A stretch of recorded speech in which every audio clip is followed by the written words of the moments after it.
want to convert r equals 4 times the cosecant of theta from polar form to rectangular form. We've got our substitution possibilities, we've got our strategies to consider.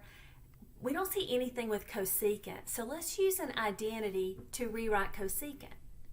We know that cosecant is the same as 1 over the sine of theta.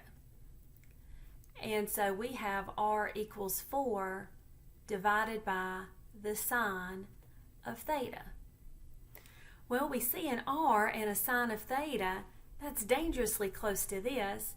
Let's multiply on both sides by sine of theta, which gives us r sine theta is equal to 4. Well, we see that r times the sine of theta is equal to y.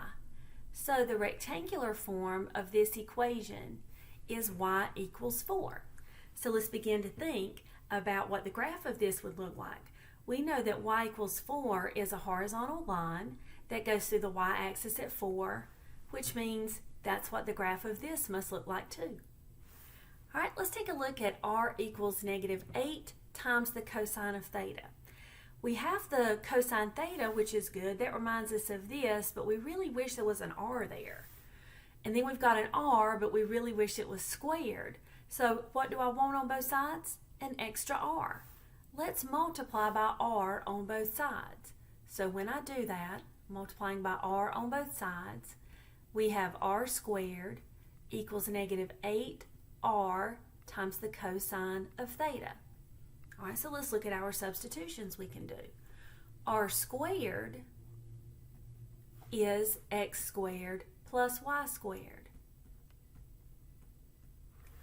R cosine theta is the same as x.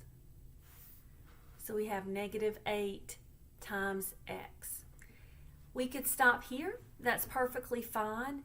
But when you have, these are conic sections, which we will be going into at a later time.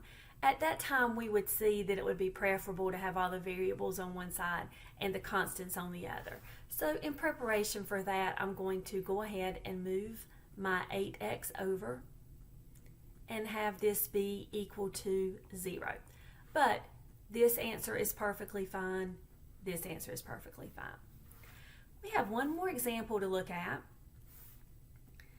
And it is going to involve a strategy that we haven't used and we don't even have listed, but it's just kind of good to always keep in the back of your mind. All right, so we've got this r equals 3 divided by 2 plus the cosine of theta. Squaring both sides will just complicate that trigonometric situation, so maybe not. Multiplying by r on both sides will help the left side become r squared, which is a good thing, but it doesn't help to have 3r over here. So you see why the things we've tried before won't really be helpful this time. Well, think of this as r divided by 1, and we can cross multiply. Now, if you were thinking multiply by 2 plus the cosine of theta on both sides, that was a great idea because it's going to accomplish the same thing. But I think cross multiplying is a good skill to hang on to. So when we cross multiply, we say r times 2 plus the cosine of theta is equal to 1 times 3. So we have 2r plus r cosine theta is equal to 1 times 3, which is 3. All right, so pause.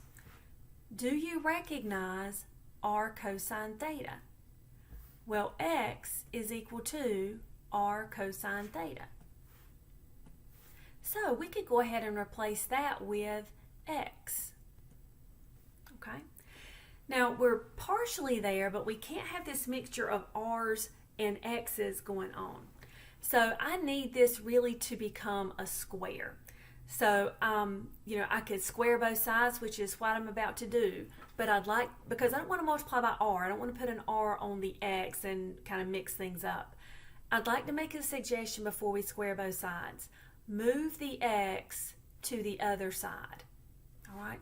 So I would have 2r equals 3 minus x.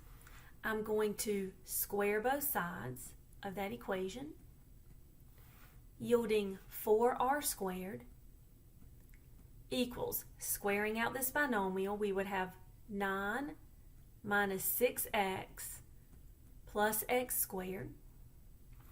I'll remember from earlier that r squared is equal to x squared plus y squared. So I will substitute for my r squared and put x squared plus y squared,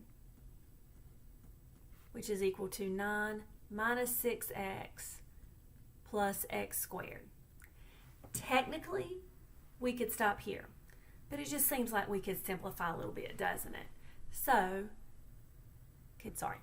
we'd have 4x squared plus 4y squared equals 9 minus 6x plus x squared.